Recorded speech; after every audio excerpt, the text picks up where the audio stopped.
دوستای عزیزم، من داینوفرد هستم و امروز اومدیم با تیم یک دایناسور دیگه به نام دایناسور مگالدون. بچه‌ها، مگالدون توی حاشیه‌های مپ در همون دریاها پیدا میشه و شما میتونید تیمش کنید که برای تیم این دایناسور به لباس‌های غواصی و دایناسور سرکو که توی آب سرعت زیاد باشه نیاز دارید. پس بریم سراغ آموزش. بچه شما با دایناسور میرید، هی فاصله میگیرید از مگالدون، تیر میزنید، فاصله میگیرید، تیر میزنید که با تیر کمون رو که رفسو میتونید بیوشش کنید بچه ها. و با دارت و شوکین دارت توی آب نمیشه و بعد الان میبینید که داره مگالدون ما فرار میکنه، داره بیوش میشه. الان بیوش شد، از دایناسور سارکو پیاده میشیم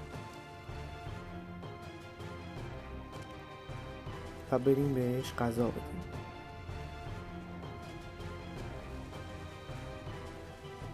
و بچه ها برای غذا دادن بهش کیبل مخصوص موثرترین و ماهی پخته شده کم اثرترین دستور پخت کیبل که دستور پخت کیبل های مختلف رو براتون یه ویدیو جداگانه گذاشتم، میتونید برین ببینید.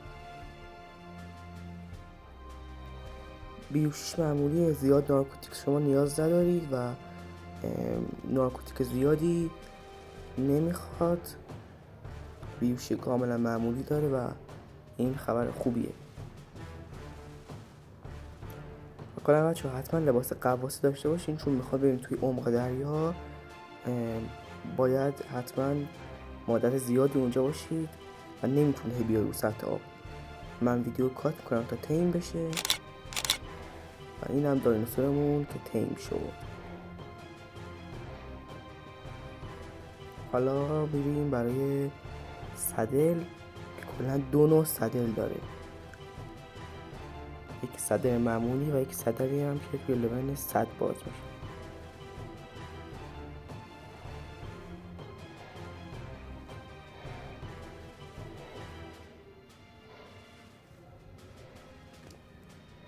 صدرش رو میندازیم به این صورت که به 290 تا هایت، 155 تا فایبر و 30 تا پشم احتیاج داره که اون صدل دومیش هم به این وسایل زیر احتیاج داره.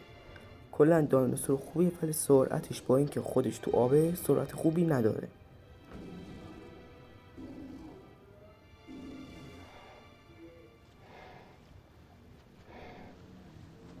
کلا سرعت زیاد خوب نیست، سارکو سرعتش بیشتره.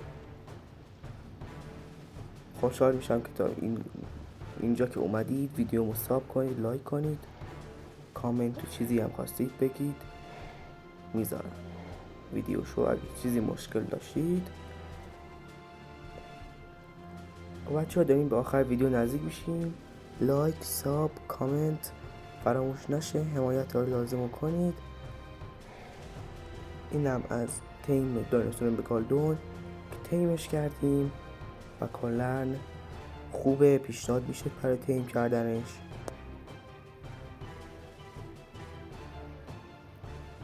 و کلا دایناسور خفنیه، با اینکه جثه‌اش توی بازی مثل مگالدونای واقعی دیده نشده و کوچیک‌تره، چیز عجیبه. اگه شورت فیلم ها رو دیده باشید میبینید که تیم مگالدون از خشکی هم میشه. اگه شانس داشته باشید و مگالدون بیاد و کنار خشکی قرار بگیره. بچه ها ویدیو به پایان رسید، تا ویدیو بعدی خدا نگهدار.